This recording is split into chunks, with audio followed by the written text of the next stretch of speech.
j'écoute toujours sur la fréquence juive des discours, notamment par exemple là sur l'anniversaire du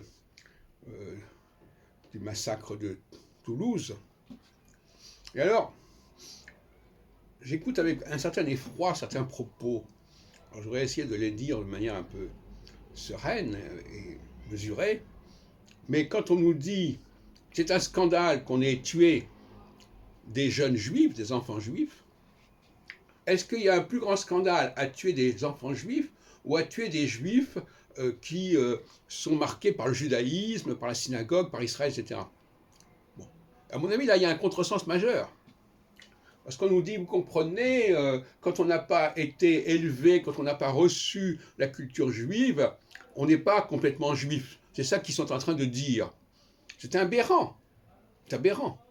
Au contraire, ça c'est un discours, bon, je n'aurais pas qualifié ça, mais ça ne va pas du tout. Au contraire, s'attaquer aux enfants juifs, c'est montrer la force du judaïsme, au contraire.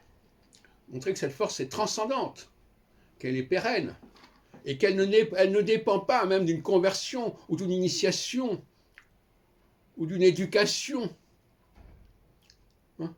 Donc là encore, il faut tirer les leçons de l'histoire. Les autres nous renvoient à nous-mêmes et nous permettent de mieux comprendre ce que nous sommes, parfois, que ce qu'on nous dit de nous-mêmes entre nous.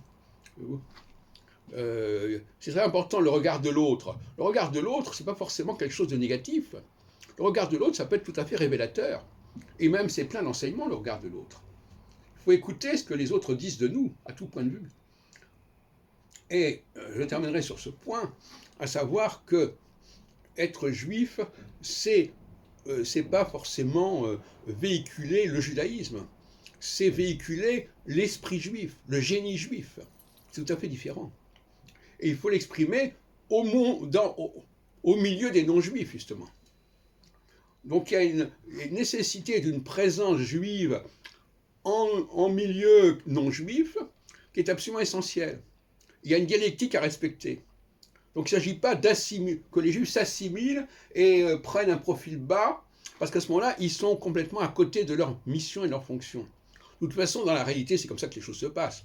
Dans la réalité, il y a énormément de juifs qui sont actifs dans la société civile et qui le sont en dehors de tous les cadres religieux ou nationaux qui puissent être imaginés.